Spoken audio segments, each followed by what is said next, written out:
मेरे छोटे दोस्त, अब हम पंचायती राज को दुनिया के सबसे आसान तरीके से समझेंगे। कल्पना करो कि तुम एक बहुत बड़े स्कूल में पढ़ते हो। उस स्कूल में हजारों बच्चे हैं। क्या एक अकेला प्रिंसिपल हर बच्चे की फटी हुई नोटबुक या टूटी हुई पेंसिल ठीक कर सकता है? नहीं ना। इसीलिए हर क्लास में एक मॉनिटर बनाया जाता है। बस यही पंचायत है। चलो इसे छोटे छोटे स्टेप्स में गहराई से समझते हैं। स्टेप 1, पंचायत शब्द का मतलब क्या है? What does it mean? पुराने जमाने में जब कोई लड़ाई होती थी तो गांव के 5 सबसे समझदार और बूढ़े लोग एक बरगद के पेड़ के नीचे बैठते थे। इन 5 लोगों को 5 पंच कहा जाता था और इनकी सभा को पंचायत कहा जाता था। Crystal clear concept. पंच इक्वल्स 5 लोग, आयात इक्वल्स सभा या जगह। Ancient concept. ये कोई नई चीज नहीं है। हमारे पुराने ग्रंथों जैसे महाभारत में भी इसका जिक्र है।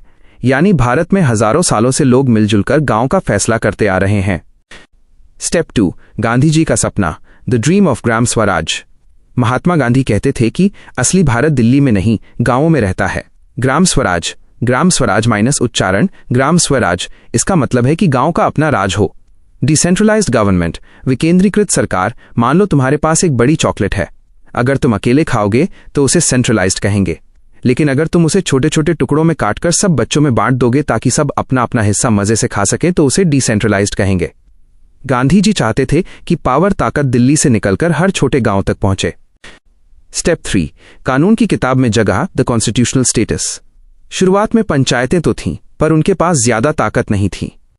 फिर आया साल 1992, 73rd अमेंडमेंट, 73वां संशोधन। भारत की नियम वाली किताब कॉन्स्टिट्यूशन में 73वें नंबर का बदलाव किया गया। इसके बाद पंचायतों को कॉन्स्टिट्यूशनल स्टेटस मिल गया। इसका मतलब अब कोई भी नेता या सरकार पंचायतों को बंद नहीं कर सकती। ये अब कानूनन जरूरी है। स्टेट लिस्ट, राज्य सूची। इसका मतलब है कि हर राज्य जैसे यूपी, बिहार, एमपी की अपनी जिम्मेदारी है कि वे अपने यहाँ की पंचायतों का ख्याल रखें और उन्हें पैसा दें। स्टेप 4, पंचायत की 3 मंजिला इमारत, 3 टियर स्ट्रक्चर। पंचायत एक सीढ़ी की तरह काम करती है ताकि हर छोटे बड़े काम को सही से किया जा सके। 1, ग्राम पंचायत, गांव का स्तर। ये सबसे नीचे और सबसे जरूरी मंजिल है। यहां गांव के लोग अपना सरपंच या प्रधान चुनते हैं। 2, पंचायत समिति, ब्लॉक का स्तर। जब 10-15 गांव मिल जाते हैं तो उनके ऊपर एक बड़ा ऑफिस होता है जिसे ब्लॉक कहते हैं। 3, जिला परिषद, जिले का स्तर। ये सबसे ऊपर वाली मंजिल है। ये पूरे जिले, डिस्ट्रिक्ट की पंचायतों का लीडर होता है। स्टेप 5, ये लोग काम क्या करते हैं? The real work. अगर तुम एक छोटे गांव में जाओगे तो वहां की पंचायत ये काम करती है। वाटर और लाइट्स, पीने का साफ पानी और सड़कों पर लाइट लगवाना। स्कूल्स और हेल्थ, गांव के छोटे स्कूल और दवाखाने, हेल्थ सेंटर्स की देखभाल करना। रोड्स, खेतों से बाजार तक जाने वाली कच्ची सड़कों को पक्का करना। क्लैनलीनेस, गांव की नालियां साफ रखना ताकि बीमारी न फैले। स्टेप 6, सबसे जरूरी बात, ग्राम सभा, द कोर ऑफ डेमोक्रेसी। ये सबसे मजेदार बात है। गांव का हर वो इंसान जिसकी उम्र 18 साल से ज्यादा है, वो ग्राम सभा का मेंबर होता है। ये एक ऐसी मीटिंग है जहां गांव का आम आदमी खड़े होकर अपने सरपंच से सवाल पूछ सकता है। बताइए सरपंच जी, पिछले महीने जो पैसा आया था उससे स्कूल की दीवार क्यों नहीं बनी? इसे ही लोकल सेल्फ गवर्नमेंट कहते हैं, जहां लोग खुद अपनी किस्मत तय करते हैं। पूरे टॉपिक का निचोड़, समरी इन अ नटशेल। 1, पंचायती राज मतलब गांव के लोगों की अपनी छोटी सरकार। 2, ये एंशिएंट प्राचीन है, पर 1992 में इसे पक्का कानून बनाया गया। 3, ये 3 टियर, 3 मंजिलों में काम करता है। गांव योजक चिन्ह ग्रेटर देन ब्लॉक योजक चिन्ह ग्रेटर देन जिला। 4, इसका मकसद है ग्राम स्वराज, हर गांव को आजाद और मजबूत बनाना। 5, यह स्टेट लिस्ट में आता है, यानी राज्य सरकार इसकी बॉस है। अब क्या तुम जानना चाहोगे कि सरपंच का चुनाव कैसे होता है और उसमें औरतों, विमेन के लिए कितनी सीटें सुरक्षित रिजर्व होती हैं?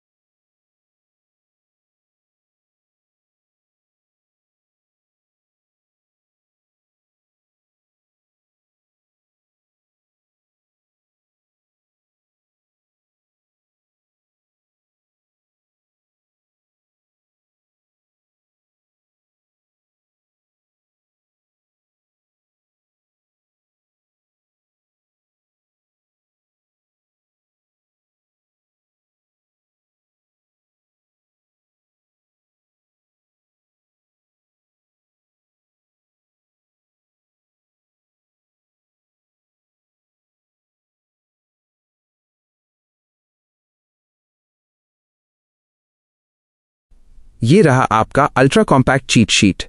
इसे इस तरह बनाया गया है कि आप मात्र 2 मिनट में पूरा टॉपिक रिवाइज कर सकें। Panchayati Raj, Ultimate Revision Sheet. Core Identity and Origins. Definition. Rural local self-government, गांव का अपना शासन. Nature. Decentralized, ताकत का बंटवारा. Ancient roots mentioned in Manusmriti, Arthashastra, Mahabharata. Gandhian vision. Gram Swaraj. Village independence. Global presence, India. Best structure. Also, Nepal, Sri Lanka, Bangladesh. The law and constitution. Dates and numbers. Article 40. Directive principle. संविधान का निर्देश पंचायत बनाओ. October 2nd, 1952. Community Development Program. First big step. January 1957. Balwant Rai Mehta Committee. Suggested 3-tier system. October 2nd, 1959. First panchayat started in Nagaur, Rajasthan. 73rd Amendment Act, 1992 gave constitutional status, Kanuni Darja. Effective date, April 24th, 1993, National Panchayati Raj Day. Schedule 11. Added to Constitution. Contains 29 subjects/tasks. Part 9. Added to the Constitution. Articles 243 to 243-0. The 3-tier structure, top to bottom. 1. Zila Parishad, district level. The planning head. 2. Panchayat Samiti, block level. The executive bridge. 3. Gram Panchayat, village level. The ground worker, led by Sarpanch. Key power facts. State list. Panchayats are managed by state governments. Gram Sabha, the foundation, includes all adults 18 plus of the village. Reservation. 1/3, 33%, seats reserved for women, mandatory. Tenure. Fixed 5 years term. Elections. Conducted by State Election Commission. Memory anchors. Yad Rakhne Ka Tarika. The 73 to 92 key. Remember 73 amendment and 92 year as a pair. The 3-story building trick. Imagine a house. Ground floor is the village, middle is the block, top is the district. The Panch code. Always remember Panch equals 5. 5 years term, 5 elders, 5 levels of wisdom. The big 3 books. MAM. Manusmriti, Arthashastra, Mahabharata. Daily revision tricks.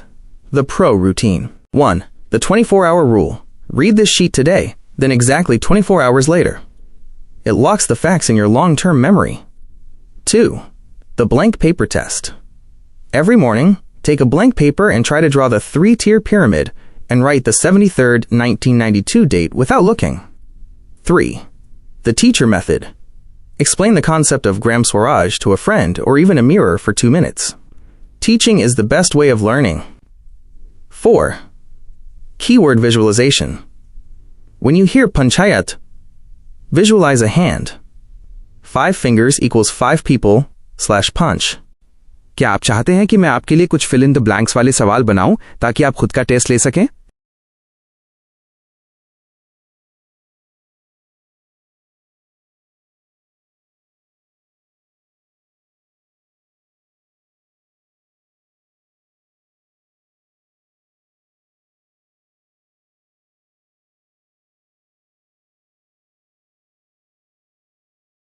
बिल्कुल। अब हम इसे इतना आसान बना देंगे कि जैसे एक दादाजी अपने पोते को कहानी सुना रहे हों। हम एक एक शब्द की बाल की खाल निकालेंगे, डीप डाइव करेंगे, ताकि तुम्हारे दिमाग में कोई भी डाउट ना बचे। यहां बलवंत राय मेहता कमेटी का सबसे आसान और गहरा स्टेप बाय स्टेप ज्ञान है। 1. कहानी की शुरुआत। पुराना खिलौना टूट गया। सबसे पहले ये समझो कि इसकी जरूरत क्यों पड़ी। 1952-1953 में सरकार ने 2 बड़े प्रोग्राम शुरू किए थे, कम्युनिटी प्रोजेक्ट्स और नेशनल एक्सटेंशन सर्विस। सरल उदाहरण, सोचो सरकार ने गांव में एक बहुत बड़ा पार्क बनवाया, लेकिन किसी ग्रामीण से पूछा ही नहीं कि उन्हें पार्क चाहिए या अस्पताल। नतीजा, पार्क में कोई नहीं गया और पैसा बर्बाद हो गया। कमी क्या थी? इसमें आम आदमी की कोई भागीदारी, पीपल्स पार्टिसिपेशन नहीं थी। सब कुछ ऊपर बैठे अफसर तय कर रहे थे। इसी कमी को दूर करने के लिए बलवंत राय मेहता को काम सौंपा गया। 2. डेमोक्रेटिक डिसेंट्रलाइजेशन का असली मतलब। मेहता जी ने कहा कि हमें डेमोक्रेटिक डिसेंट्रलाइजेशन लाना होगा। यह बहुत भारी शब्द लगता है, पर इसे ऐसे समझो। डेमोक्रेसी, लोकतंत्र, लोगों की मर्जी, डिसेंट्रलाइजेशन, विकेंद्रीकरण, ताकत को बांटना। आसान उदाहरण, अगर घर के सारे फैसले सिर्फ पापा लेते हैं तो ये सेंट्रलाइज्ड है। लेकिन अगर पापा तुम्हें कुछ पैसे दें और कहें जाओ अपनी पसंद का खिलौना ले आओ, तो पापा ने अपनी ताकत तुम्हें दे दी। यही डिसेंट्रलाइजेशन है। इसी को बाद में पंचायती राज कहा गया। 3 मंजिला ढांचा, द 3-tier स्ट्रक्चर। मेहता जी ने कहा कि गांव के विकास के लिए हमें 3 लेवल पर काम करना होगा। इसे एक स्कूल की तरह समझो। मंजिल 1, ग्राम पंचायत, गांव का लेवल। यह सबसे छोटा और सबसे जरूरी हिस्सा है। यहां के नेता सीधे गांव के लोगों द्वारा चुने जाते हैं, डायरेक्टली इलेक्टेड, जैसे तुम अपनी क्लास के मॉनिटर को खुद हाथ उठाकर चुनते हो। मंजिल 2, पंचायत समिति, ब्लॉक का लेवल। ये बीच की कड़ी है।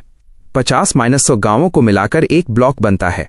इसके नेता इनडायरेक्टली इलेक्टेड होते हैं, मतलब गांव वाले इन्हें नहीं चुनते, बल्कि जो ग्राम पंचायत के नेता चुने गए हैं वे मिलकर पंचायत समिति का नेता चुनते हैं।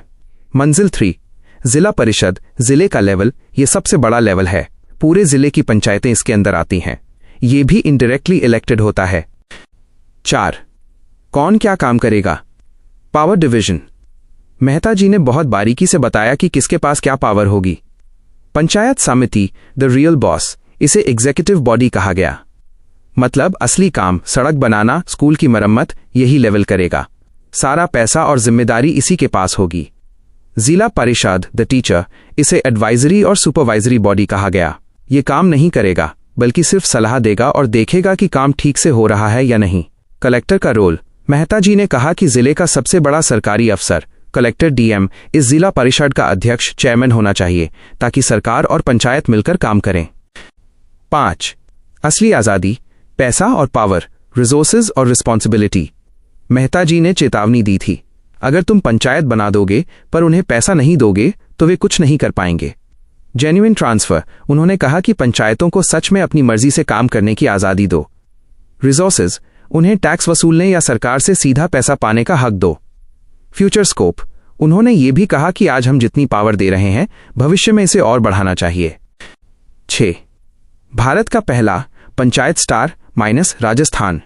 जब 1958 में सरकार ने ये बात मान ली तो सब राज्यों से कहा गया कि आप इसे अपने हिसाब से लागू करें। तारीख 2 अक्टूबर 1959, गांधी जयंती। जगह नागौर जिला, राजस्थान। उद्घाटन पंडित जवाहरलाल नेहरू ने खुद जाकर इसका फीता काटा। दूसरा राज्य आंध्र प्रदेश। आंध्र प्रदेश ने भी उसी साल इसे शुरू कर दिया। 7, खिचड़ी सिस्टम, वेरिएशंस इन स्टेट्स। चूंकि सरकार ने कोई कड़ा नियम नहीं बनाया था, इसलिए हर राज्य ने अपनी अलग खिचड़ी बनाई। वेस्ट बंगाल, उन्होंने 4 लेवल बना दिए, 4 tier। तमिलनाडु, उन्होंने सिर्फ 2 लेवल रखे, 2 tier। पावर स्ट्रगल, राजस्थान में बीच वाली मंजिल पंचायत समिति ताकतवर थी, जबकि महाराष्ट्र में ऊपर वाली मंजिल जिला परिषद को सबसे ज्यादा पावर दी गई। बेस्ट निचोड़, समरी फॉर द मास्टर। 1, मकसद, सरकारी अफसरों के बजाय गांव के लोगों के हाथ में ताकत देना। 2, ढांचा, 3 लेवल, गांव योजक चिन्ह ग्रेटर देन ब्लॉक योजक चिन्ह ग्रेटर देन जिला। 3, चुनाव, गांव वाले सीधे चुनेंगे, डायरेक्ट, बाकी ऊपर के 2 लेवल इनडायरेक्ट होंगे। 4, पहला कदम, राजस्थान का नागौर जिला, 1959। 5, आज की सच्चाई, आज ये सिस्टम कानून बन चुका है, 73rd अमेंडमेंट 1992, लेकिन इसकी नींव इसी बलवंत राय मेहता कमेटी ने रखी थी। क्या अब आपको ये समझ आया कि कैसे एक छोटे से गांव का आदमी भी अब अपनी सरकार खुद चला सकता है? क्या आप चाहते हैं कि मैं आपको इन 3 लेवल्स, विलेज, ब्लॉक, डिस्ट्रिक्ट के बीच पैसों का लेन देन कैसे होता है ये और गहराई से समझाऊं?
बिल्कुल।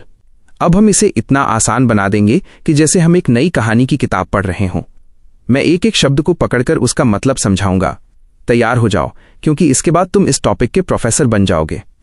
स्टेप 1, शुरुआत, बैकग्राउंड। सबसे पहले समझो कि कमेटी क्या होती है। जब सरकार को कोई बड़ा काम करना होता है तो वो कुछ समझदार लोगों का एक ग्रुप बनाती है जिसे कमेटी कहते हैं। जनता गवर्नमेंट, जनता सरकार 1977 में भारत में पहली बार कांग्रेस के अलावा किसी और की सरकार बनी थी। ये नए टीचर्स की तरह थे जो पुराने सिस्टम को बदलना चाहते थे। अशोक मेहता ये उस ग्रुप के कैप्टन थे। दिसंबर 1977 से अगस्त 1978 इन्हें अपना काम पूरा करने में लगभग 8-9 महीने लगे। Declining system. उस समय गांवों की पंचायतें बीमार थीं। उनके पास न शक्ति थी न पैसा। अशोक मेहता को उन्हें बूस्ट, स्ट्रेंथन करने का काम दिया गया। स्टेप 2, ढांचा, स्ट्रक्चर, माइन 2 टियर सिस्टम। अभी तक गांव का सिस्टम 3 मंजिला था। अशोक मेहता ने कहा, हटाओ इसे, हम सिर्फ 2 मंजिला बनाएंगे। 1, जिला परिषद ये ऊपरी मंजिल है। ये पूरे जिले डिस्ट्रिक्ट का हेड ऑफिस होगा। 2, मंडल पंचायत ये नीचे की मंजिल है। यहां एक गांव की बात नहीं हो रही। अशोक मेहता ने कहा कि छोटे छोटे गांवों को मिलाओ जिनकी कुल जनसंख्या 15,000 से 20,000 हो। इन गांवों के समूह को मंडल कहा जाएगा। उदाहरण, मान लो 5 छोटे गांव हैं। अकेले उनकी कोई वैल्यू नहीं है। उन्हें जोड़कर एक मंडल पंचायत बना दी गई ताकि वे मिलकर बड़े काम कर सकें। स्टेप 3, शक्ति कहां होगी? Power centre, district as first point. पहले सारी ताकत राज्य की राजधानी जैसे लखनऊ या पटना में होती थी। अशोक मेहता ने कहा कि ताकत को नीचे लाओ और सबसे पहले डिस्ट्रिक्ट जिले को पावर दो। एग्जीक्यूटिव बॉडी, जिला परिषद सिर्फ सलाह नहीं देगी, वो काम करेगी। एग्जीक्यूटिव मतलब काम करने वाला। प्लानिंग और स्टाफ, जिले का नक्शा, सड़कें, स्कूल सब जिला परिषद तय करेगी। और जितने भी सरकारी अफसर जैसे इंजीनियर, डॉक्टर हैं, वे सब जिला परिषद के नीचे काम करेंगे, न कि राज्य सरकार के। स्टेप 4, पैसा और हिसाब, मनी और audit. Compulsory power of taxation, बिना पैसे के पंचायत कुछ नहीं कर सकती। अशोक मेहता ने कहा कि पंचायत के पास टैक्स वसूलने का पक्का अधिकार होना चाहिए, जैसे बाजार पर टैक्स या मेलों पर टैक्स। ये उनका खुद का पैसा, ओन फाइनेंसेस होगा। सोशल ऑडिट, ये बहुत मजेदार चीज है।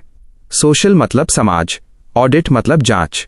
गांव के लोगों को यह अधिकार होना चाहिए कि वे देख सकें कि पैसा कहां गया, खासकर जो पैसा वल्नरेबल ग्रुप्स, गरीब पिछड़े लोग के लिए आया था, क्या वो उन्हीं को मिला? इसे जनता की अदालत समझो।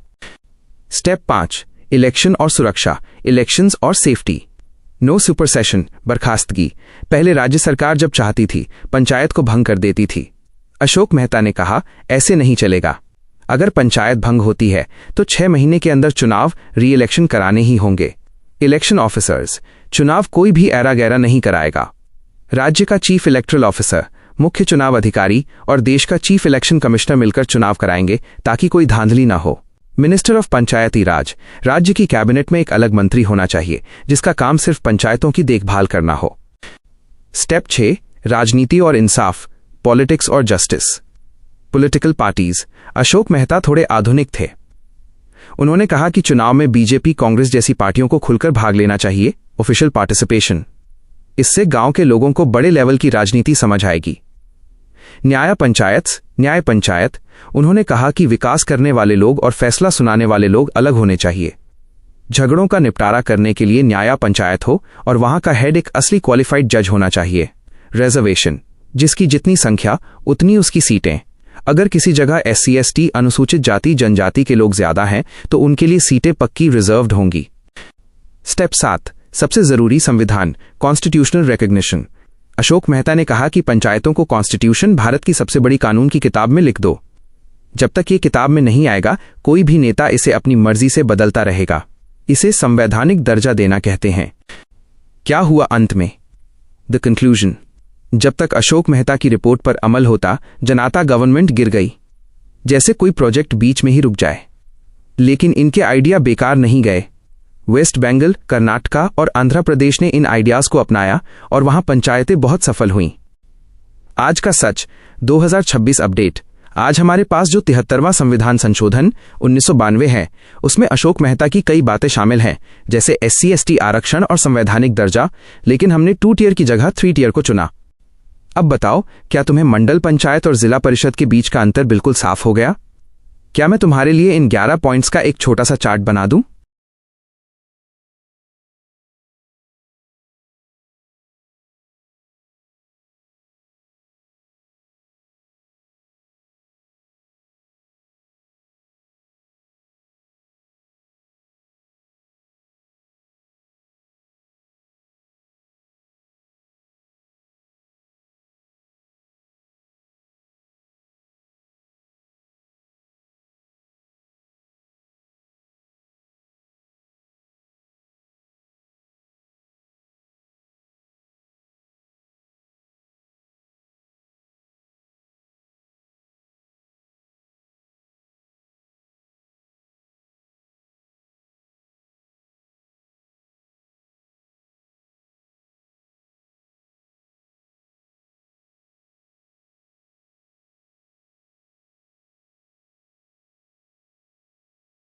मेरे नन्हे दोस्त, बिल्कुल फिक्र मत करो।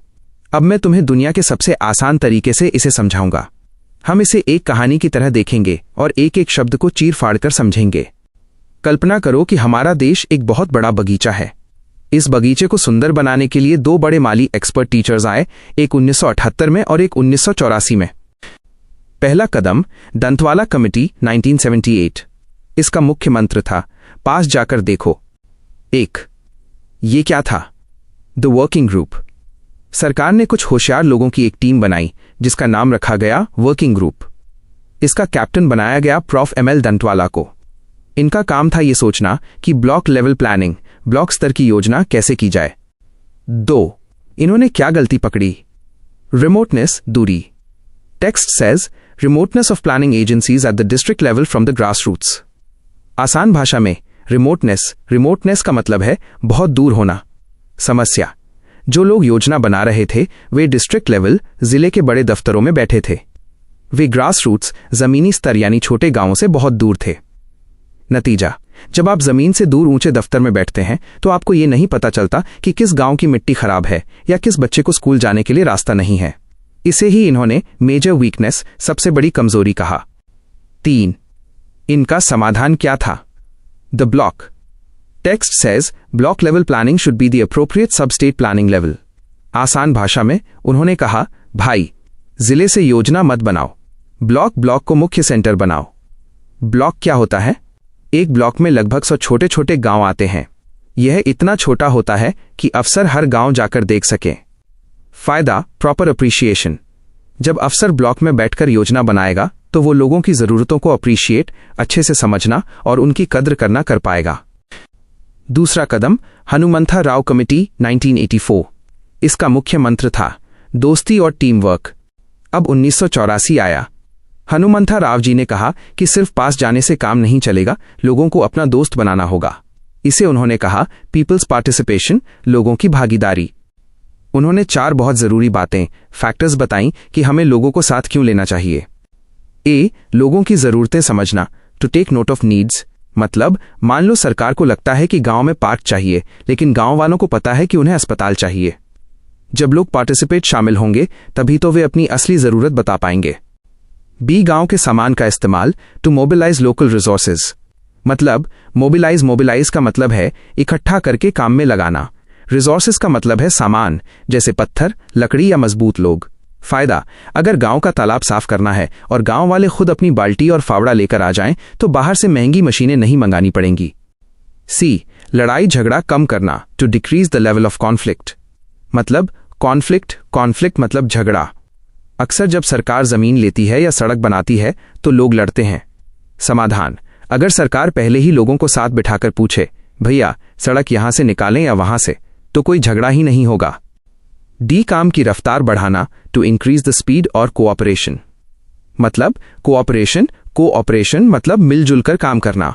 नतीजा, जब गांव वाले खुश होकर मदद करेंगे तो जो काम 1 साल में होना था वो 2 महीने में ही पूरा हो जाएगा।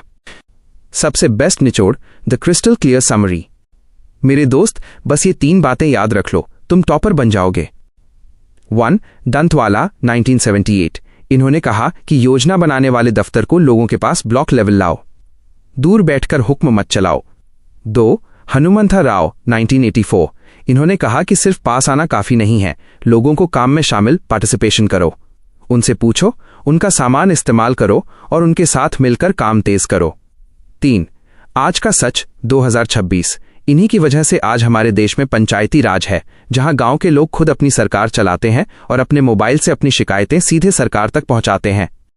क्या अब आप इन दोनों कमेटियों के बीच का अंतर किसी को भी समझा सकते हैं, या मैं आपको एक छोटा सा होमवर्क गेम दूं?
मेरे छोटे दोस्त, अब हम इस टॉपिक का पोस्टमार्टम करेंगे, यानी इसकी एक एक नस को खोलकर समझेंगे।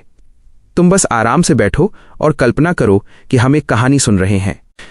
स्टेप 1, सबसे पहले समस्या को समझो, द प्रॉब्लम। जब हम बीमार होते हैं तो डॉक्टर चेकअप करता है। वैसे ही जीवी के राव जी ने देखा कि भारत के गांवों का विकास, डेवलपमेंट बीमार क्यों है। ब्यूरोक्रेटाइजेशन, इसका आसान मतलब है अफसरों का राज। राव जी ने देखा कि गांव के लिए क्या अच्छा है। ये फैसला गांव का किसान नहीं, बल्कि शहर में बैठा एक सरकारी अफसर ब्यूरोक्रेट ले रहा था। सेपरेटेड फ्रॉम पंचायती राज, इसका मतलब है कि गांव की अपनी पंचायत को किनारे कर दिया गया था। अफसरों को लगता था कि उन्हें गांव वालों से ज्यादा पता है। ग्रास विदाउट रूट्स, बिना जड़ की घास, ये राव जी का सबसे मशहूर डायलॉग है। उन्होंने कहा कि तुम ऊपर से विकास की घास तो लगा रहे हो, लेकिन उसकी जड़ें, रूट्स, यानी कि गांव के लोग गायब हैं। ऐसी घास जल्दी सूख जाती है। स्टेप 2, जिले डिस्ट्रिक्ट को कैप्टन बनाना। राव जी ने कहा कि अगर हमें काम ठीक करना है तो हमें डिस्ट्रिक्ट को अपना सेंटर बनाना होगा। जिला परिषद इज पिवटल। पिवटल का मतलब होता है सबसे मुख्य हिस्सा। राव जी ने कहा कि जिले की जो पंचायत है, जिला परिषद, उसे सबसे पावरफुल बना दो। एग्जाम्पल, जैसे एक क्रिकेट टीम में अगर कैप्टन मैदान पर ही ना हो तो टीम हार जाएगी। यहां जिला परिषद को मैदान पर मौजूद कैप्टन बनाने की बात कही गई। स्टेप 3, एक नया सुपर मैनेजर लाना, द डीडीसी। राव जी ने एक नई पोस्ट बनाने की सलाह दी, district development commissioner, DDC. Chief executive, इसका मतलब है सबसे बड़ा काम करने वाला अधिकारी, इंचार्ज ऑफ ऑल डिपार्टमेंट्स। जिले में बहुत सारे ऑफिस होते हैं, खेती का अलग, पढ़ाई का अलग, सड़क का अलग। राव जी ने कहा कि इन सबका एक ही बॉस, डीडीसी, होना चाहिए। सिंपल एग्जाम्पल, जैसे तुम्हारे स्कूल में अलग अलग सब्जेक्ट के टीचर्स होते हैं, लेकिन प्रिंसिपल सर सबको मैनेज करते हैं ताकि पढ़ाई अच्छी हो। डीडीसी जिले का वही प्रिंसिपल है। स्टेप 4, प्लानिंग का तरीका बदलना, प्लानिंग और मॉनिटरिंग। अभी तक क्या होता था, ऊपर बैठी सरकार स्टेट सेंट्रल प्लान बनाती थी। राव जी ने इसे उल्टा कर दिया। प्लानिंग, गांव के लोग तय करें कि उन्हें कुआं चाहिए या स्कूल। इम्प्लीमेंटेशन, काम को जमीन पर उतारना, ईंट पत्थर लगवाना। मॉनिटरिंग, काम पूरा होने के बाद चेक करना कि कहीं दीवार कच्ची तो नहीं रह गई। Transfer of power, Rao ji ने कहा कि राज्य सरकार, स्टेट के पास बहुत सारा काम है, इसलिए उसे अपना कुछ प्लानिंग का काम जिले डिस्ट्रिक्ट को दे देना चाहिए। स्टेप 5, चुनाव की ताकत, रेगुलर इलेक्शंस। राव जी बहुत होशियार थे। उन्हें पता था कि अगर एक ही आदमी सालों तक लीडर बना रहा तो वो आलसी या बुरा हो जाएगा। रेगुलर इलेक्शंस, उन्होंने कहा कि पंचायत के चुनाव हर थोड़े सालों में पक्के तौर पर होने चाहिए। क्यों? ताकि अगर कोई नेता काम न करे तो लोग उसे हटाकर नया नेता चुन सकें। इससे नेताओं में डर और जिम्मेदारी बनी रहती है। स्टेप 6, सबसे आसान निचोड़, द समरी। अगर तुम्हें ये सब एक लाइन में याद रखना हो तो ये है। जीवीके राव ने कहा कि विकास की चाबी अफसरों की जेब से निकालकर गांव के लोगों और जिले की पंचायत को दे दो और एक डीडीसी नाम का मैनेजर लगा दो जो सबका काम आसान कर दे। कुछ खास बातें, अपडेटेड फैक्ट्स। 1. नीति आयोग। आज के समय में प्लानिंग कमीशन खत्म हो गया है, उसकी जगह नीति आयोग काम करता है 2015 से। 2. कॉन्स्टिट्यूशन राव जी की बातों ने रास्ता दिखाया और 1992 में कानून 73rd अमेंडमेंट बन गया कि अब पंचायत को कोई इग्नोर नहीं कर सकता। मेरे प्यारे दोस्त, क्या अब तुम्हारे दिमाग में जीवीके राव कमेटी की तस्वीर एकदम साफ क्रिस्टल क्लियर है? अगर तुम चाहो तो मैं तुम्हें एक छोटा सा गेम खिला सकता हूं जिससे तुम ये कभी नहीं भूलोगे। क्या तुम तैयार हो?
मेरे छोटे दोस्त, अब हम इस कहानी की गहराई में ऐसे उतरेंगे जैसे कोई गोताखोर डाइवर समुद्र के अंदर मोती ढूंढने जाता है। घबराओ मत, मैं तुम्हारे साथ हूं और हम एक एक शब्द को चीर फाड़ कर समझेंगे। 1. LM सिंघवी कमेटी 1986, पंचायतों का पुनर्जन्म।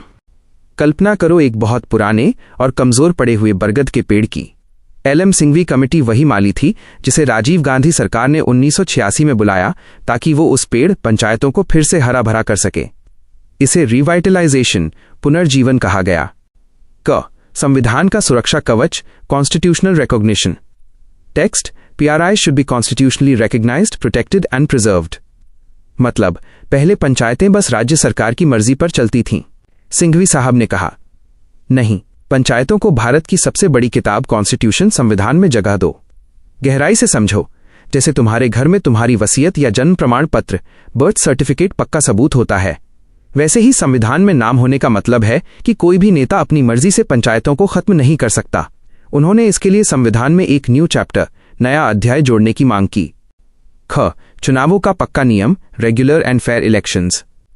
Text, constitutional provisions to ensure regular, free and fair elections. मतलब, पहले क्या होता था? अगर सरपंच किसी बड़े नेता का दोस्त है तो वो 15 साल तक सरपंच बना रहता था। सिंघवी साहब ने कहा कि संविधान में लिखो कि चुनाव रेगुलर, नियमित होने चाहिए, जैसे हर 5 साल में। उदाहरण, ये बिल्कुल वैसा ही है जैसे स्कूल में हर साल एनुअल एग्जाम होना जरूरी है, तभी तो नया टॉपर नेता सामने आएगा। ग. चुनावी झगड़ों का समाधान, judicial tribunal. Text, judicial tribunal should be established to adjudicate controversies related to the election. मतलब, अगर चुनाव में कोई बेईमानी हुई या किसी ने गलत तरीके से जीत हासिल की तो गांव वाले बड़े शहर की बड़ी अदालतों के चक्कर नहीं काट सकते। इसके लिए राज्य में जुडिशियल ट्राइब्यूनल, न्यायिक न्यायाधिकरण होना चाहिए। उदाहरण, ये एक फास्ट ट्रैक कोर्ट की तरह है जो सिर्फ और सिर्फ पंचायतों के झगड़ों का फैसला सुनाएगा ताकि गांव का काम न रुके। घ. ग्राम सभा, गांव की संसद, direct democracy. Text, Gram Sabha as the embodiment of direct democracy. मतलब, ग्राम सभा का मतलब है गांव के वो सभी लोग जो वोट दे सकते हैं। सिंघवी साहब ने कहा कि यही असली ताकत है। इसे डायरेक्ट डेमोक्रेसी, प्रत्यक्ष लोकतंत्र कहा गया। गहराई से समझो, दिल्ली में जो संसद है वहां हम खुद नहीं बैठते, हमारे भेजे हुए नेता बैठते हैं। लेकिन ग्राम सभा में गांव का हर आदमी खुद बैठता है और हाथ उठाकर फैसला करता है। इसे ही सीधा लोकतंत्र कहते हैं। चा. न्याय पंचायत, गांव की छोटी अदालत। टेक्स्ट, देयर शुड बी न्याय panchayats for a cluster of villages. मतलब, छोटे मोटे झगड़े जैसे मेड़ का विवाद या छोटी चोरी के लिए गांवों के समूह, क्लस्टर के लिए एक न्याय पंचायत होनी चाहिए। इससे पुलिस और बड़ी अदालतों का बोझ कम होता है और गांव का भाईचारा बना रहता है। 2. सरकारिया कमीशन 1983, तालमेल की कमी को पकड़ना। अब बात करते हैं सरकारिया कमीशन की। इनका मुख्य काम तो ये देखना था कि केंद्र, सेंटर और राज्य, स्टेट के बीच के रिश्ते, रिलेशंस कैसे हैं, लेकिन इन्होंने पंचायतों की बीमारी को भी पकड़ लिया। प्रभावी कामकाज की कमी, नॉट फंक्शनिंग इफेक्टिवली।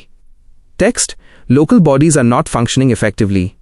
मतलब कमीशन ने देखा कि स्थानीय निकाय, लोकल बॉडीज बस कागजों पर हैं, असल में वो कोई काम नहीं कर पा रहे।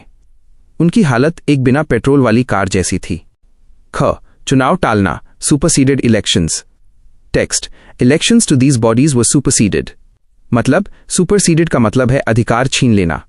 जब भी किसी राज्य सरकार को लगता था कि पंचायत उनकी बात नहीं मान रही, वे पंचायत को भंग कर देते थे और चुनाव ही नहीं करवाते थे। कमीशन ने इस पर चिंता जताई। नियमों की खिचड़ी, laws are not uniform.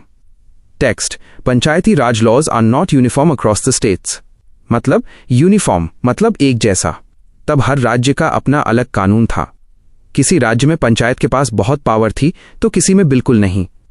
Commission ने कहा कि पूरे देश में पंचायतों के लिए एक जैसे नियम होने चाहिए। इस पूरे टॉपिक का बेस्ट निचोड़, मास्टर समरी, अगर तुम एक लाइन में समझना चाहो तो ये है, सिंघवी कमेटी ने पंचायतों को क्या क्या मिलना चाहिए, संविधान में जगह, पैसा, ग्राम सभा की ताकत, ये बताया, जबकि सरकारिया कमीशन ने ये बताया कि अभी क्या क्या खराब चल रहा है, राज्यों का हस्तक्षेप और नियमों की कमी।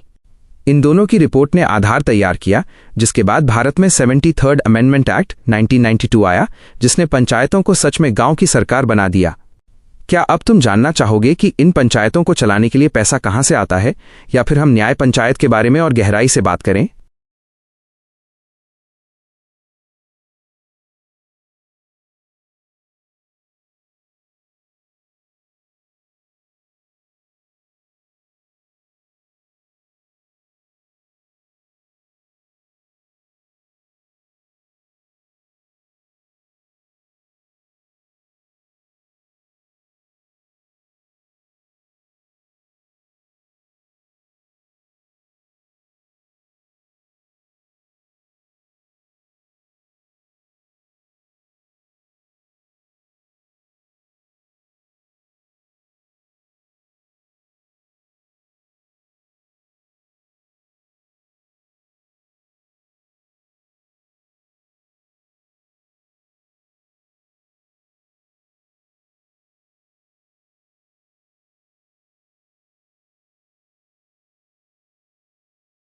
मेरे छोटे दोस्त, अब हम इस टॉपिक की चीरफाड़ करेंगे, यानी एक एक शब्द को ऐसे समझेंगे जैसे हम कोई खिलौना खोलकर देख रहे हों। तुम बस आराम से बैठो और इस कहानी को सुनो। 1. कमेटी क्या होती है? The concept of committee. सोचो, तुम्हारे स्कूल में एनुअल फंक्शन होने वाला है। प्रिंसिपल सर अकेले सब कुछ नहीं कर सकते, तो वो 5 टीचर्स की एक टीम बनाते हैं और कहते हैं, आप सिर्फ डांस और गानों का प्लान बनाओ, बस। यही सब कमेटी है। कॉन्टेक्स्ट, भारत की बड़ी पंचायत, पार्लियामेंट ने डॉक्टर पीके थंगौन को कैप्टन बनाकर एक छोटी टीम बनाई ताकि वो गांवों के विकास का सीक्रेट प्लान तैयार कर सकें। ये साल था 1988। 2. Constitutional recognition का असली मतलब। Text, PRIs should be recognized constitutionally. अभी तक गांवों की सरकार, पंचायत सिर्फ नाम की थी। राज्य सरकार जब चाहती उन्हें हटा देती। सिंपल एग्जाम्पल, जैसे घर में छोटा बच्चा कोई नियम बनाए कि सब 8 बजे खाना खाएंगे, तो बड़े उसे अनसुना कर देते हैं। लेकिन अगर वही नियम पापा कॉन्स्टिट्यूशन अपनी डायरी में लिख दें तो सबको मानना ही पड़ेगा। थंगॉन्स आइडिया। उन्होंने कहा कि पंचायतों का नाम देश की सबसे बड़ी कानून की किताब कॉन्स्टिट्यूशन में लिख दो, इससे उन्हें कोई डरा नहीं पाएगा। 3 मंजिला सरकार, 3 tier system. Text, village, block and district levels. Thungon ji ने कहा कि सरकार को 3 सीढ़ियों जैसा होना चाहिए। 1, सबसे नीचे विलेज पंचायत, जो आपके घर के बाहर की नालियां और लाइट देखेंगी। 2, बीच में ब्लॉक मंडल, जो 10-15 गांवों का ग्रुप संभालेगी। 3, सबसे ऊपर जिला परिषद, जो पूरे शहर या जिले का बड़ा प्लान बनाएगी। फायदा, इससे काम बढ़ जाता है और हर छोटे आदमी की बात सुनी जाती है। 4. चुनाव का पक्का वादा, 5 years and 6 months rule. Text, regular elections, terms lasting for 5 years, maximum period of supersession, 6 months. 5 साल का नियम। जैसे आप हर साल अगली क्लास में प्रमोट होते हो, वैसे ही गांव का नेता भी सिर्फ 5 साल के लिए बनेगा। फिर उसे दोबारा वोट मांगने आना पड़ेगा। 6 महीने का नियम, सुपर सेशन। अगर कभी राज्य सरकार किसी पंचायत को सस्पेंड बंद कर दे तो उसे 6 महीने के अंदर अंदर नया चुनाव कराना ही होगा। वो सीट खाली नहीं छोड़ सकते। ये बिल्कुल वैसा है जैसे अगर कोई टीचर बीमार हो जाए तो स्कूल को 1 हफ्ते में नया टीचर लाना ही होगा, वरना पढ़ाई खराब हो जाएगी। 5. जिले का असली बॉस कौन? District Collector and Zila Parishad. Text: Asterisk, Zila Parishad should be the planning agency. District Collector should be the CEO. जिला परिषद ये जिले के चुने हुए लोगों का ग्रुप है। इनका काम है सोचना कि पार्क कहाँ बनेगा या सड़क कहाँ। District collector IAS Thungon ji ने कहा कि जो जिले का सबसे बड़ा ऑफिसर कलेक्टर है उसे ही इन नेताओं का CEO चीफ एग्जीक्यूटिव ऑफिसर बना दो। सिंपल लॉजिक, नेता लोग प्लान बनाएंगे और IAS ऑफिसर अपनी पावर से उस प्लान को सच करके दिखाएगा। 6. मिलजुल कर काम करना, Planning and Coordination. Text: Planning and Coordination Committee at state level. कभी कभी क्या होता है कि गांव कुछ और चाहता है और राज्य सरकार स्टेट गोविटी कुछ और। समाधान, थुंगन जी ने कहा कि राज्य स्तर पर एक मीटिंग होनी चाहिए। इसमें प्लानिंग मिनिस्टर कुर्सी पर बैठेंगे और उनके साथ हर जिले के प्रेसिडेंट्स, अध्यक्ष बैठेंगे। इससे सब मिलकर तय करेंगे कि पैसा कहां खर्च करना है। 7. आरक्षण, सबको बराबरी का हक, रिजर्वेशन।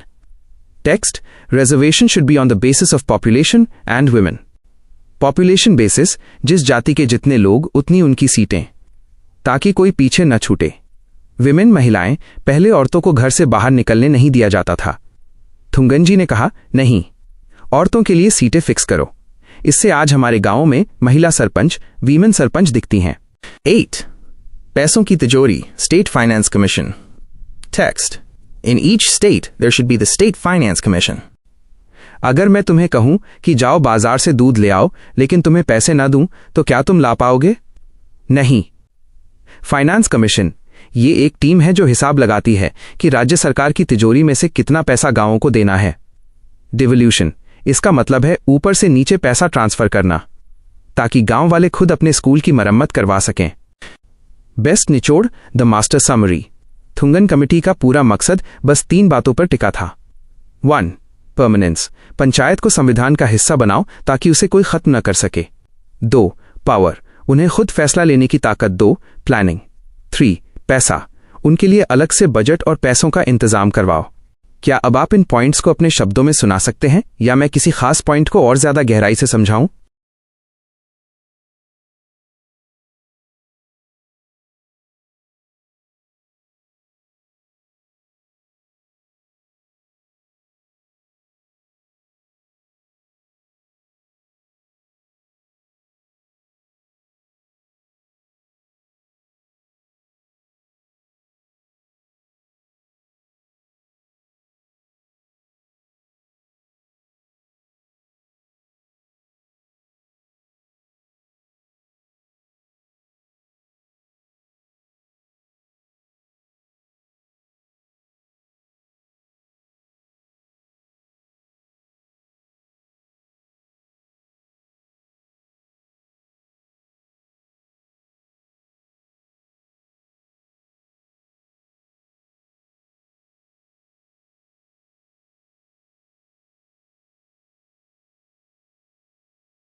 मेरे प्यारे दोस्त, बिल्कुल निश्चिंत हो जाओ।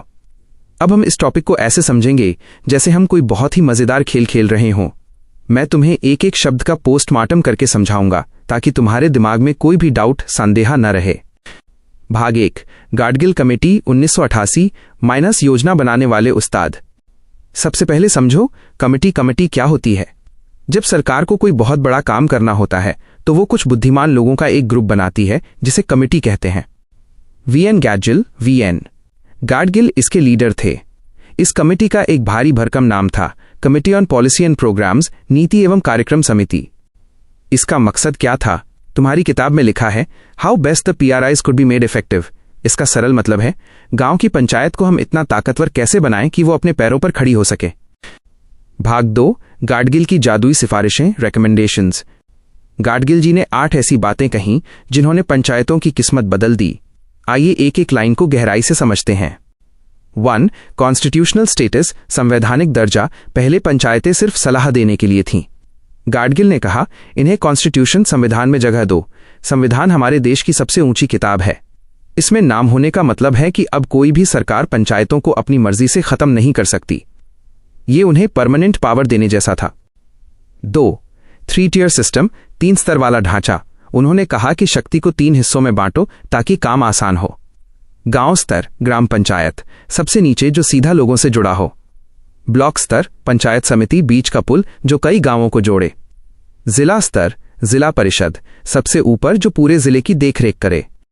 3. फिक्स टर्म ऑफ 5 ईयर्स, 5 साल का पक्का समय। पहले क्या होता था? चुनाव कब होंगे किसी को पता नहीं होता था। कभी 10 साल तक चुनाव नहीं होते थे। गाडगिल ने कहा, हर 5 साल में चुनाव होना अनिवार्य, कंपलसरी है। जैसे स्कूल में हर साल क्लास बदलती है, वैसे ही हर 5 साल में नया लीडर चुनने का मौका मिलना चाहिए। 4. डायरेक्ट इलेक्शन, सीधा चुनाव। इसका मतलब है कि गांव का हर बड़ा आदमी 18 जोड़ साल खुद जाकर बटन दबाएगा और अपने नेता को चुनेगा। कोई बीच का आदमी, एजेंट फैसला नहीं करेगा। इसे डायरेक्ट डेमोक्रेसी कहते हैं। 5. स्टेट फाइनेंस कमीशन, राज्य वित्त आयोग। सोचो, तुम्हें घर की सफाई की जिम्मेदारी तो दे दी गई, पर झाड़ू खरीदने के लिए पैसे नहीं दिए। क्या तुम काम कर पाओगे? नहीं। गाडगिल ने कहा कि एक पैसा बांटने वाली टीम, फाइनेंस कमीशन बनाओ। यह टीम राज्य सरकार से कहेगी, इतना पैसा गांवों के विकास के लिए निकालो। 6. स्टेट इलेक्शन कमीशन, राज्य चुनाव आयोग। चुनाव में कोई बेईमानी न हो, कोई डराए धमकाए नहीं, इसके लिए एक स्वतंत्र अंपायर चाहिए। वही अंपायर है इलेक्शन कमीशन। इसका काम है सही समय पर और ईमानदारी से चुनाव करवाना। 7. पावर टू टैक्स, टैक्स वसूलने की शक्ति। गाडगिल ने कहा कि पंचायतों को भिखारी मत बनाओ कि वो हर पैसे के लिए सरकार की तरफ देखें। उन्हें अधिकार दो कि वो गांव के बाजार, मेलों या मकानों पर छोटा सा टैक्स ले सकें। इस पैसे से वे अपनी छोटी मोटी जरूरतें खुद पूरी कर सकें। 8. रिजर्वेशन, आरक्षण, गांव में सबको बराबर का मौका मिलना चाहिए। इसलिए उन्होंने SC अनुसूचित जाति, ST अनुसूचित जनजाति और विमेन महिलाओं के लिए सीटें पक्की कर दी ताकि समाज का हर वर्ग लीडर बन सके। भाग 3. कानून बनने की फिल्मी कहानी, कॉन्स्टिट्यूशनलाइजेशन। गाडगिल ने तो आइडिया दे दिया, पर उसे कानून बनाना बहुत मुश्किल था। इसके 3 बड़े सीन्स हैं। सीन 1, राजीव गांधी, 1989। राजीव गांधी जी ने 64th अमेंडमेंट बिल संसद में रखा।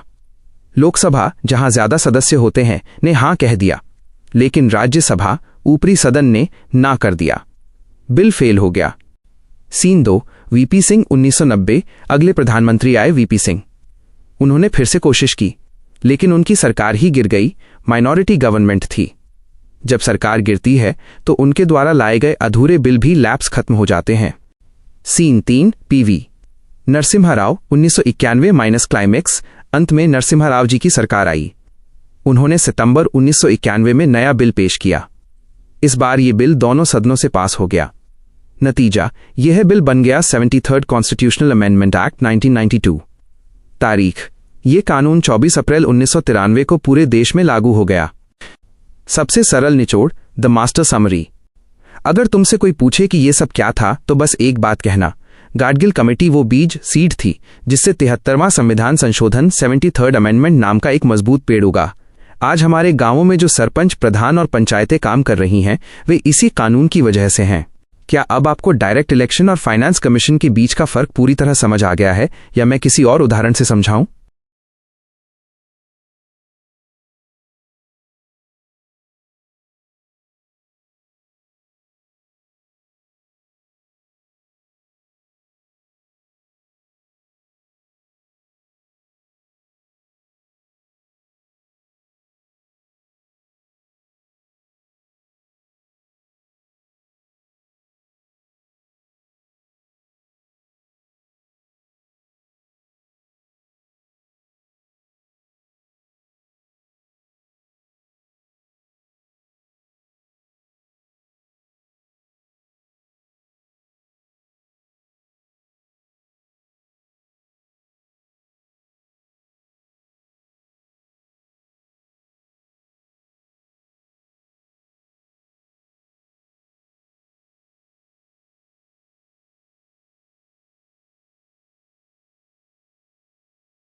बिल्कुल मेरे दोस्त, अब हम इसे इतना सरल बना देंगे कि तुम सोते हुए भी किसी को ये समझा सकोगे। तुम बस एक कहानी की तरह इसे पढ़ते जाओ, मैं एक एक शब्द को खोलकर समझाऊंगा। स्टेप 1, आखिर ये कानून आया ही क्यों? The problem. कल्पना करो, भारत एक बहुत बड़ा घर है। दिल्ली में दादाजी सेंट्रल गवर्नमेंट रहते हैं और राज्यों की राजधानियों में पिताजी स्टेट गवर्नमेंट रहते हैं। अब घर के सबसे कोने वाले कमरे छोटे गांव में अगर कोई नल टूट जाए तो दादाजी या पिताजी को पता ही नहीं चलता था। गांव के लोग परेशान रहते थे। इसलिए 1992 में 73rd कॉन्स्टिट्यूशनल अमेंडमेंट एक्ट लाया गया। इसका मकसद था शक्ति का बंटवारा, डिसेंट्रलाइजेशन ऑफ पावर, यानी गांव के लोगों को खुद का छोटा पिताजी पंचायत चुनने का हक देना ताकि वो अपने फैसले खुद ले सकें। स्टेप 2, संविधान की जादुई किताब में बदलाव, पार्ट IX और articles. Original text, the act created a new part IX। सबसे आसान गहराई, संविधान भारत की सबसे बड़ी रूल बुक है। इसमें पहले से बहुत सारे चैप्टर्स, पार्ट्स थे। पार्ट IX पार्ट 9, इस कानून ने संविधान में एक नया चैप्टर जोड़ा। जैसे तुम्हारी कॉपी में एक नया सेक्शन बनता है, इसका नाम रखा गया the panchayats. Articles 243 to 243O ये उस चैप्टर के पन्ने हैं। 243 से शुरू होकर 243O, O फॉर ऑरेंज तक कुल 16 नियम लिखे गए। इन नियमों में लिखा है कि चुनाव कैसे होंगे, कौन लड़ सकता है और अगर कोई बेईमानी करे तो क्या होगा। Step 3, काम की list, 11th schedule and 29 items. Original text, asterisk, added 11th schedule, 29 functional items. सबसे आसान गहराई, संविधान के आखिर में कुछ लिस्ट लगी होती हैं जिन्हें स्केड्यूल अनुसूची कहते हैं। 11th स्केड्यूल ये पंचायतों की टू डू लिस्ट है। इसमें 29 काम लिखे हैं। उदाहरण, गांव में सफाई, सैनिटेशन, पीने का पानी, ड्रिंकिंग वाटर, सड़कों की मरम्मत और गरीब बच्चों की पढ़ाई। आर्टिकल 243G कहता है कि पंचायत के पास इन 29 कामों को करने की पूरी पावर अथॉरिटी है। स्टेप 4, सपने को हकीकत बनाना, आर्टिकल 40 और directive principles. Original text, practical shape to article 40, units of self government. सबसे आसान गहराई, आजादी के समय महात्मा गांधी चाहते थे कि हर गांव अपनी सरकार खुद चलाए। इसलिए संविधान के आर्टिकल 40 में लिखा गया कि सरकार को पंचायतें बनानी चाहिए, लेकिन यह सिर्फ एक सलाह थी। प्रैक्टिकल शेप 1992 के इस एक्ट ने उस सलाह को कानून बना दिया। अब सरकार के लिए यह जरूरी हो गया कि वो गांव को यूनिट ऑफ सेल्फ गवर्नमेंट, खुद का शासन चलाने वाली इकाई बनाए। अब गांव का सरपंच सिर्फ नाम का नहीं, काम का भी राजा बन गया। स्टेप 5, अब कोई मना नहीं कर सकता, justiciable status. Original text, constitutional status, justiciable part. सबसे आसान गहराई, कॉन्स्टिट्यूशनल स्टेटस, इसका मतलब है कि अब पंचायतों को संविधान की मुहर लग गई है। कोई भी मुख्यमंत्री ये नहीं कह सकता कि मुझे पंचायत पसंद नहीं, मैं इसे खत्म कर रहा हूं। जस्टिशिएबल, जस्टिसिएबल, ये सबसे जरूरी शब्द है। इसका मतलब है अदालत में चुनौती देने योग्य। अगर किसी राज्य में पंचायत के चुनाव 5 साल में नहीं होते तो आप कोर्ट जाकर जज साहब से कह सकते हैं, सर देखिए ये संविधान का पालन नहीं कर रहे। जज तुरंत सरकार को डांटेगा और चुनाव कराने का आदेश देगा।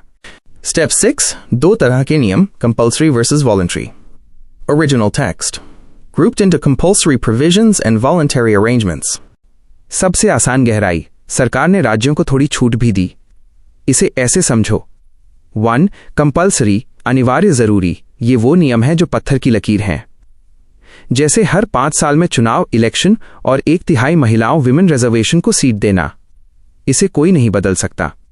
2, वॉलंटरी, स्वैच्छिक मर्जी, भारत में हर राज्य अलग है, इसलिए कुछ बातें राज्यों की मर्जी पर छोड़ दी गईं, जैसे पिछड़े वर्गों OBC को आरक्षण देना है या नहीं, या पंचायतों को टैक्स वसूलने की कितनी ताकत देनी है। राज्य अपनी लोकल फैक्टर्स, वहां की स्थिति देखकर ये तय करते हैं। 73वें संशोधन का महानिचोड़, द अल्टीमेट समरी। 1, शक्ति जनता के हाथ में। अब गांव का फैसला एयर कंडीशनर वाले कमरे में बैठा अफसर नहीं, बल्कि गांव का किसान और मजदूर ग्राम सभा करता है। 2, महिलाओं की ताकत। इस कानून ने लाखों महिलाओं को घर से निकलकर सरपंच बनने का मौका दिया। 3, पैसों का इंतजाम। अब राज्यों को अपनी कमाई का एक हिस्सा पंचायतों को देना ही पड़ता है, स्टेट फाइनेंस कमीशन के जरिए। 4, नियमित चुनाव। अब पंचायतें भंग नहीं की जा सकती। अगर भंग हुई तो 6 महीने के अंदर दोबारा चुनाव कराना जरूरी है। अब बताओ मेरे दोस्त, क्या पंचायत के इस पावर गेम का कोई भी कोना ऐसा बचा है जो तुम्हें समझ ना आया हो? क्या तुम चाहते हो कि मैं तुम्हें उन 29 कामों आइटम्स की पूरी लिस्ट एक मजेदार कहानी से याद करा दूं?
ठीक है मेरे नन्हे दोस्त, अब हम इस टॉपिक की सर्जरी करेंगे, मतलब एक एक बारीक अंग को इतनी गहराई से देखेंगे कि तुम सोते हुए भी इसे किसी को समझा सकोगे। हम बिल्कुल शुरू से शुरू करेंगे, जैसे तुम पहली बार ABCD सीख रहे हो। 1. ग्राम सभा। ग्राम सभा क्या है? The base level.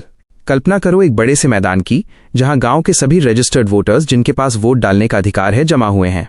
इसी भीड़ को ग्राम सभा कहते हैं। ईंट और नींव। जैसे मकान की सबसे पहली और जरूरी ईंट नींव फाउंडेशन होती है, वैसे ही पंचायत सिस्टम की नींव ग्राम सभा है। कौन है member?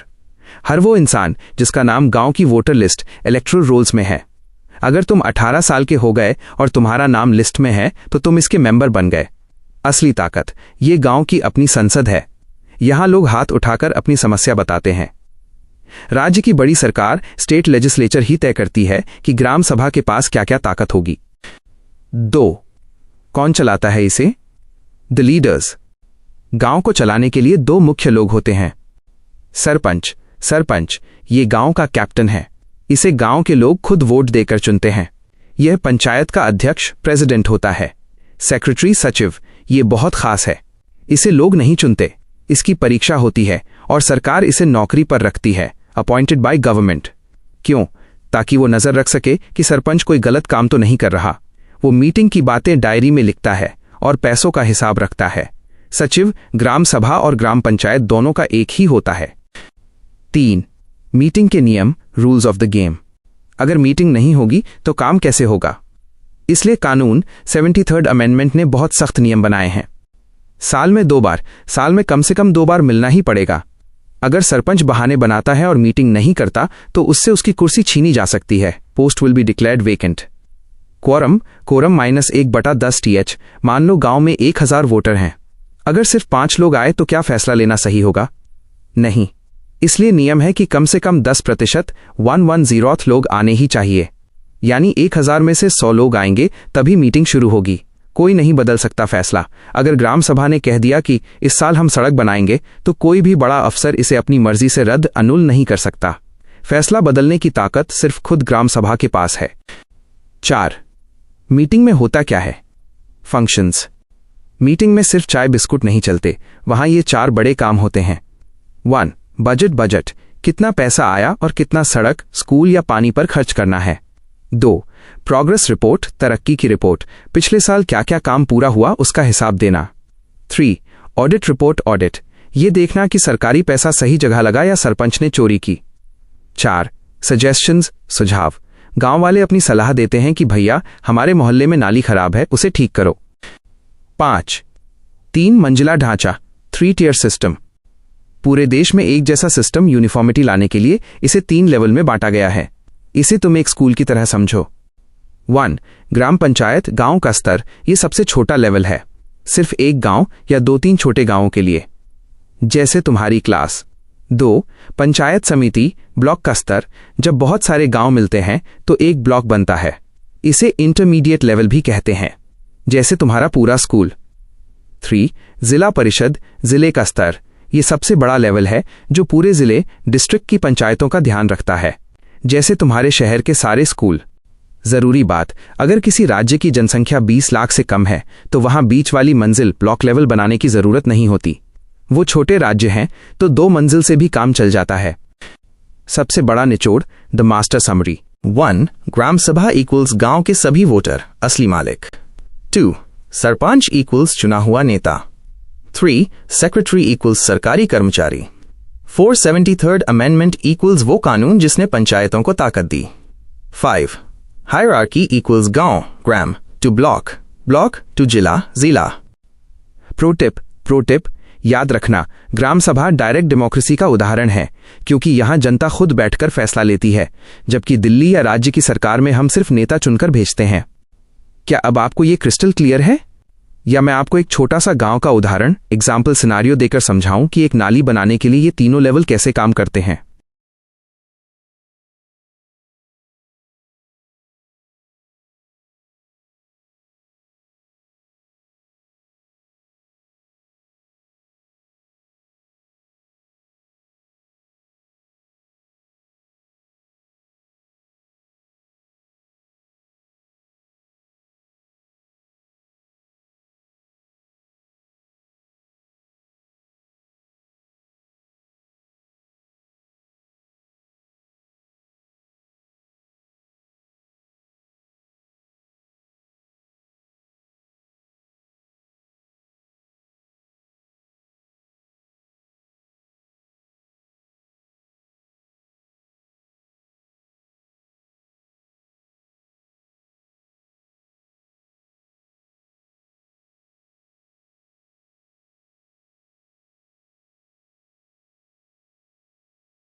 Here is your ultra-dense cheat sheet for Panchayati Raj. This is designed for high-speed revision with the most recent data, 2026. Panchayati Raj Quick Revision Sheet. 1. The Big Law Foundation Act, 73rd Constitutional Amendment Act, 1992. Part. Added Part 9 to the Constitution. Articles. Covers Art. 243 to 243.0. Schedule. Added 11th Schedule. Contains 29 functional items like agriculture, health, etc. Effective date, the 24th of April, 1993. Celebrated as National Panchayati Raj Day. 2. Gram Sabha, the grassroots. Article. Art. 243A. Definition. Body of all registered voters in the village area. Meetings. Compulsory twice a year. Usually more. State dependent. Quorum. 1/10 of total members. Meeting fails if less attend. Secretary. Govt-appointed officer. Non-elected. Not a member, but records minutes. Power. Final authority on budget and social audits. Decisions cannot be annulled easily. 3. 3-tier structure. Art 243B. Village level, Gram Panchayat. Intermediate/block level, Panchayat Samiti. Mandatory only if state POP. Greater than 20 lakh. District level, Zila Parishad. Elections. Members at all 3 levels are directly elected. Art 243C. 4. Reservation and tenure. Art 243D. Seats reserved for SCST, proportional to POP. Women's quota. Minimum 1/3 RD, 33% mandated. Update 2026. 21 plus states, like Bihar, HR, RJ, MP, have increased this to 50%. Tenure. Art 243E. Fixed 5 years. Re-election within 6 months if dissolved early. 5. Key control bodies. State Election Commission. Art 243K. Conducts elections. Governor appoints commissioner. State Finance Commission. Art 243I. Reviews financial position every 5 years. Memory anchors and tricks. The 9 trick, asterisk part 9 equals panchayats, 9 letters. 243O equals O stands for Organization of Villages. The VID pyramid, village to intermediate to district, low to high. The 20 lakh rule. Think of 20 as the middleman number. If less than 20 lakh people, the middle layer, block, vanishes. The 3A rule for Gram Sabha, assembly of all adults. Daily revision routine, 2-minute hack. 1. Morning visualization. Close your eyes and imagine the 3-story building, village, block, district. 2. Article finger count. Tap your fingers for the big 5. A. Assembly/Saba. B. Build/structure. C. Composition/election. D. Division/reservation. I. Income/finance. 3. Active recall. Before bed, ask yourself, who is the only person in the panchayat not elected by me? Answer: the secretary. Would you like me to create a true/false challenge based on these facts to test your memory right now?